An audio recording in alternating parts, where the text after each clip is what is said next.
질문을 하나 드려도 됩니까? 부동산을 준비할 때 사실 저희가 어떤 정책에 어떤 관심을 가져야 되는지 자세히는 모르거든요. 맞아요. 네네. 이게 무주택부터 1주택, 2주택, 다주택 그 소유 현황에 따라서 어떤 전략을 가져갈지가 백인백색입니다. 그래서 이제부터 제가 말씀드린 내용에 대해서 좀 집중을 해주시면 좋을 것 같은데요. 대선 이후에 부동산 시장의 3대 변수를 통해서 시장의 흐름을 알아보겠습니다. 3대 변수. 3대 변수. 첫 번째는 가장 중요한 시장이죠. 실수요 시장이라 할 수 있는 전월세 시장을 점검을 해보겠습니다. 가장 큰 시장 아닙니까, 우리나라에서? 가장 크죠. 그리고 사고 파는 매매 시장과 다르게 이 전세는 기다릴 수가 없지 않습니까? 그렇죠. 대기가 없습니다. 아하. 그러니까 당장에 생존이 걸려 있고 이게 투자가 아니기 때문에 조금 더 절실한 그런 시장입니다. 현재는 수도권의 평균 전세 가격이 가구당 5억 1,837만 원, 그리고 평당 1,604만 원으로 조사가 됐습니다. 많이 올랐죠.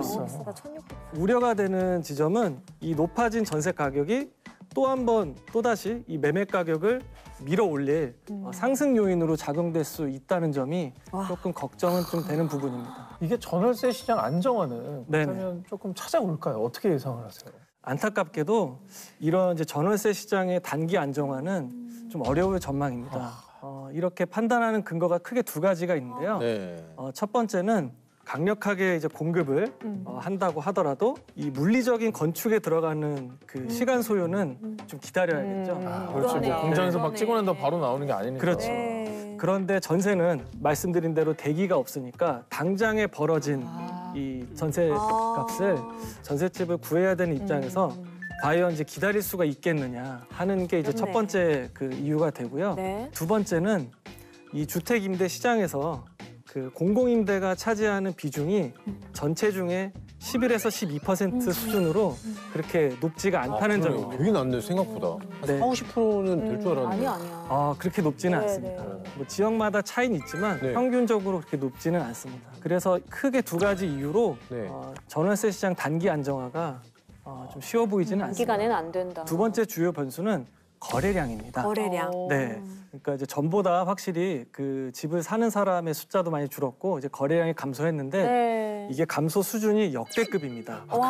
역대급으로 감소를 했고 제가 15년 동안 시장을 지켜봐 오면서도 이렇게 급냉한 분위기는 저도 처음 겪는 것 같아요. 와, 대단하다. 그럼 하루에 한 몇 건 정도예요? 50건도 채 안 될 때도 있습니다. 서울에서 50건이 안 된다고요? 네네, 그렇습니다. 이거 거의 안 되는 거 아니에요? 그러네요. 지금 거의 정지 상태인데. 그러면 대선 이후에 부동산이 그러면 폭발적으로 막 이게 늘어날 거라고 보시는지 아니면 어떻게 될까요? 이게 더 가실까요? 올라갈지 어떻게 생각하세요? 네, 폭발적으로 증가할 것으로는 일단 보고 있지는 않고요. 그렇게 이제 우선 이런 이제 거래 절벽 상태가 장기화되면 아무래도 시장의 변곡점에 도달할 확률이 높기 때문에 올 2분기, 그러니까 여름 이후가 아마 분수령이 되지 않을까 이렇게 전망을 하고 있습니다. 그럼 이제 대선 이후에 우리가 주목해야 할 변수 마지막 금리 인상과 대출 규제를 한번 살펴보겠습니다. 이거 너무 궁금해요. 이거야말로 정책 영향을 그냥 다이렉트로 받는 그런 분야 아니겠습니까?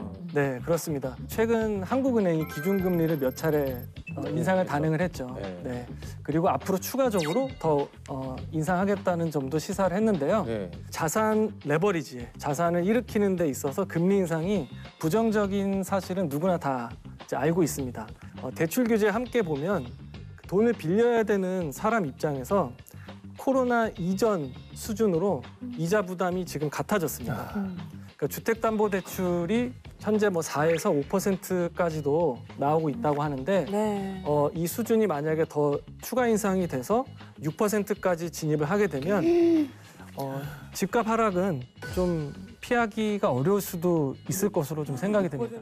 근데 금리도 금리인데 우리가 이사를 가려고 계획을 하면 대출 좀 받아서 이렇게 하는데 대출이 안 되니까 대출 규제가 어떻게 풀리나요? 대출 규제는 더 깐깐해지고 대출 받기가 더 어려워질 예상입니다. 대같이 할 것 같은데? 그래서 높아진 그 고정 비용, 그 이자에 대한 부담도 있지만 내가 대출을 얼만큼 받을 수가 있냐, 이 한도가 더 이제 절실한 문제로 좀 생각이 됩니다.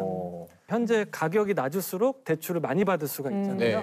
그래서 뭐 15억을 초과하는 아파트의 경우는 무주택자를 하더라도 아예 대출이 안 나올 수가 있고요. 또 한 가지 예상되는 시나리오는 전세 시장에서 그 이제 월세로의 이제 전환 속도가 더 빨라질 것으로 보고 있습니다.